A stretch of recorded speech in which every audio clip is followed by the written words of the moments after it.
Hello students, another interesting sum on complementary angle. Two towers are situated at a distance of 120 root 2 meter and the height of one is twice the height of the other. From the midpoint of the line joining the bottom of them, the angles of elevation of the top of two towers are complementary. Then find the height of two towers. Okay. What it is told? It is given that one tower is height of one tower is twice of other. So suppose this is one tower and that is another tower. And someone is standing at the mid of the line joining the foot of two towers. Then angle of elevations are complementary. Okay. So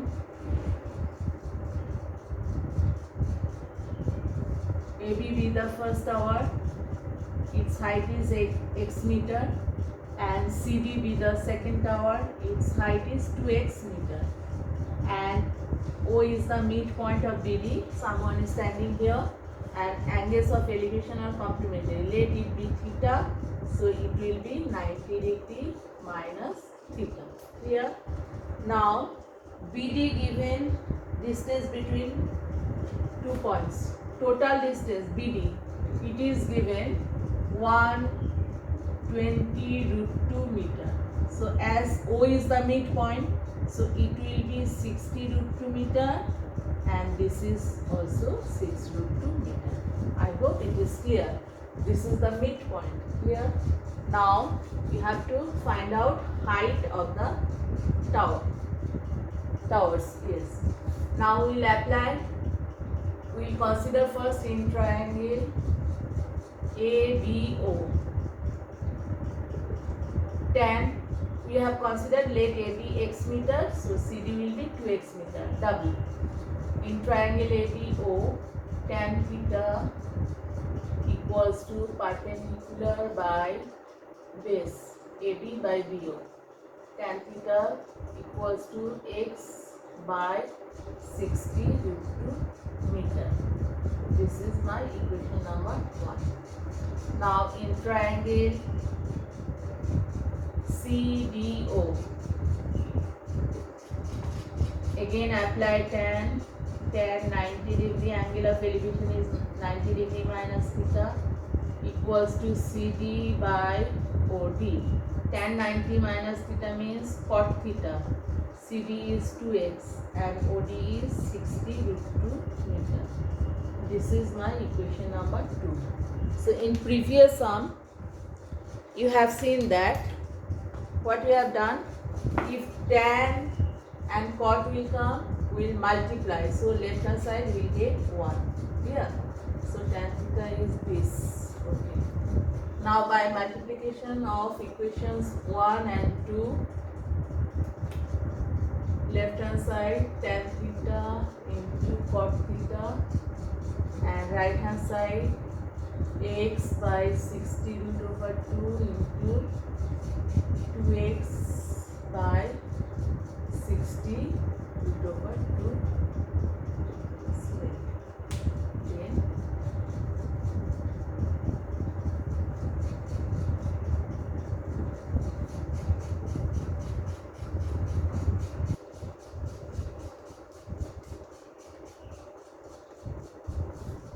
one equals to 2x square by 60 into 60, 3600 into root 2 means 2. Root 2 cancel out. Therefore x square is coming 3600 square meter. Therefore x root over of this means 60 meter. So what is the answer? Yes. Height of one tower we have got 60 meter. So what will be the height of other tower? 2x. So heights of two towers or pillars are 60 meter and 2x, that means 120 meter. So when complementary angle will be given, you will do in this way. Okay, you will take tan, and once it will come tan and next time it will come cot, then you will multiply. It will come tan and cot, then you will multiply and you will get that. Clear? So in this way you have to do. First, most important thing is that you have to draw the diagram properly, then you will understand what to do. And the diagram should be drawn by using ruler and pencil, okay, not by pen. And from your book also, in online class you have done so many sums, and now I am doing from reference book. Here, next one, height of tower is heavy when the angle of elevation of the sun is 30, 45, 60. Then the lengths of shadow of the tower are AB, BC, CD. Okay. The angle of elevation of the sun changes from 30 to 45. The shadow of a tower decreases by 30 meters. Find the height of the tower with the angle of 60 and what is the length of shadow of the tower. Okay, next one you will get in next video.